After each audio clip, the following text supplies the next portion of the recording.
Guwahati high court ప్రధాన న్యాయమూర్తి Vijay Bishnoi, AP high court న్యాయమూర్తి జయసూర్య, ప్రభుత్వ విప్ సుబ్బరాజు ఈ రోజు తిరుమల శ్రీవారి దర్శనం కోసం వచ్చారు. ఆలయ అధికారులు నైవేద్య విరామ సమయంలో వీరికి స్వామివారి దర్శనం కల్పించారు. దర్శన అనంతరం రంగనాయక మండపంలో వేద పండితులు ఆశీర్వచనం చేయగా ఆలయ అధికారులు వారికి తీర్థ ప్రసాదాలు అందజేశారు.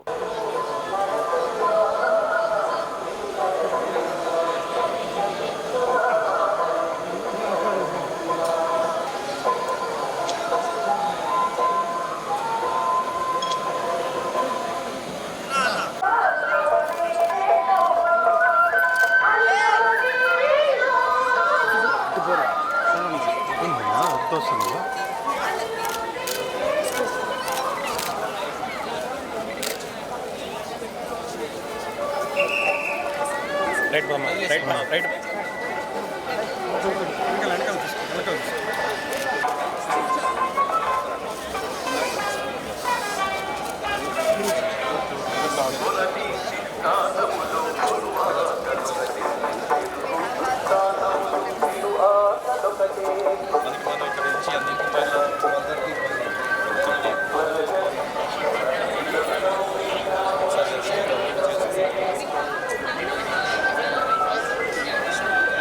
కాగా ప్రముఖ సినీ నటి శ్రద్ధా శ్రీనాథ్ ఈ రోజు తిరుమల శ్రీ వెంకటేశ్వర స్వామి వారిని దర్శించుకున్నారు. ఉదయం సుప్రభాత సేవలో పాల్గొని మొక్కులు చెల్లించుకున్నారు. దర్శన అనంతరం రంగనాయకుల మండపంలో వేద పండితులు ఆశీర్వచనం అందించగా ఆలయ అధికారులు ఆమెకు శ్రీవారి తీర్థ ప్రసాదాలు అందజేశారు.